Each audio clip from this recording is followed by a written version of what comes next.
Modern science Ekadashi के व्रत को ऑटोफेगी के नाम से पूरे दुनिया भर में पॉपुलराइज कर रहा है।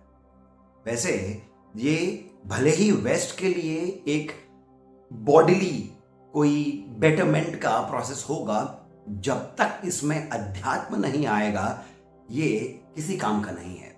इसके पीछे का विज्ञान जो है वो ये है कि अमावस्या और पूर्णिमा के दिन जो हमारे मन के भाव में उतार चढ़ाव होता है, उसी को कंट्रोल करने के लिए एकादशी का व्रत किया जाता है।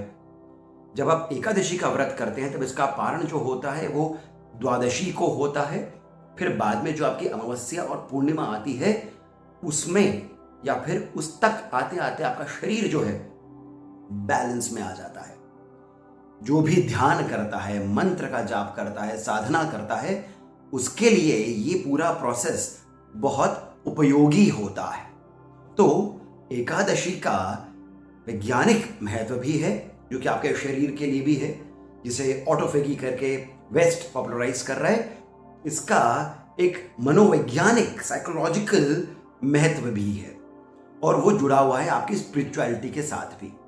वैसे जो 24 एकादशियां आती हैं पूरे वर्ष भर में, उसमें से एक एकादशी है जिसको सबसे पावरफुल माना जाता है और वो है निर्जला एकादशी। इस दिन वैसे तो दिन भर कुछ भी, एक बूंद भी पानी ग्रहण नहीं करने का जो प्रचलन है वो तो ठीक है, अच्छा है, बहुत बढ़िया है।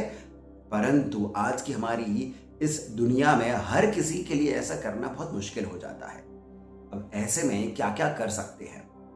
पहला, आप फलाहार लीजिए, यानी कि पानी पीजिए, ठीक है, जूस पीजिए, परंतु फल ही खाइए, अन्न ग्रहण नहीं करिए। या तो आप फलाहार के साथ साथ में जूस भी ले सकते हैं या फिर आप साबूदाना इत्यादि जो होता है वो भी खा सकते हैं। साथ ही में आपसे अगर ये भी नहीं हो पा रहा है, समय की कुछ तंगी है या कुछ और बातें हैं, तब हम कम से कम अपने आप को स्पिरिचुअली चार्ज्ड रख सकते हैं। यानी कि आप निर्जला एकादशी के दिन भगवान विष्णु का जो विष्णु सहस्त्र नाम है उसका एक बार तो पाठ करिए ही करिए। भगवान विष्णु का नाम आप लेते रहिए, ओम नमो भगवते वासुदेवाय। दिन भर आपके मन में ये मंत्र चलते रहना चाहिए, क्योंकि इससे आपका शरीर और जो मन के भाव है वो भी कंट्रोल में रहते हैं और आपकी आध्यात्मिक यात्रा जो है वो भी चलती रहेगी। वैसे इस साल जो निर्जला एकादशी आ रही है वो बहुत ही विशेष है। उसका कारण ये है कि एक ये निर्जला एकादशी आ रही है बृहस्पतिवार को, यानी गुरुवार को, थर्सडे को। इसी दिन गायत्री जयंती भी है। अब गीता में जो 10वां अध्याय है विभूति योग का, उसमें स्वयं भगवान श्री कृष्ण ने 2 बातें कही हैं जो इससे जुड़ी हुई है। एक, उन्होंने कहा है कि मैं पुरोहितों में स्वयं बृहस्पति हूं, और दूसरा, छंदों में मैं स्वयं गायत्री हूं।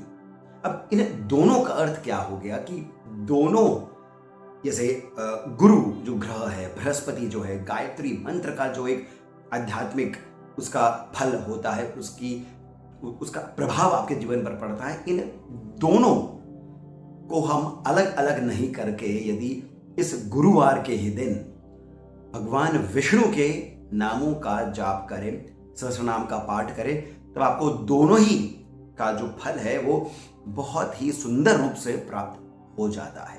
क्योंकि गुरुवार है, बृहस्पति आपके जीवन में उन्नति लेकर के आता है, जो भी कार्य कर रहे हैं उसको और अधिक बढ़ाता है, और गायत्री जो है ये तो आपके जीवन के अंदर तेज लेकर के आती है।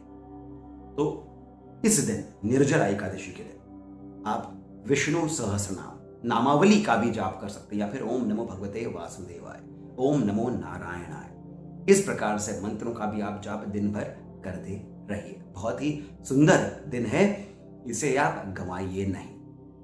यदि आपको ये जानकारी, ये बातें सुंदर लगी हो तो कृपया करके इस चैनल को आप सब्सक्राइब कर लीजिए, इस वीडियो को लाइक करना नहीं भूलें और कमेंट सेक्शन में जो पहला कमेंट पिन है वहां से पेटीएम, जीपे इत्यादि के माध्यम से जितना अधिक हो सके आप हमें श्री सहयोग भी प्रदान करें, बहुत अधिक प्रोत्साहन मिलता है। इसके साथ मैं सिद्धार्थ अब आपसे जानकारी लेता हूँ।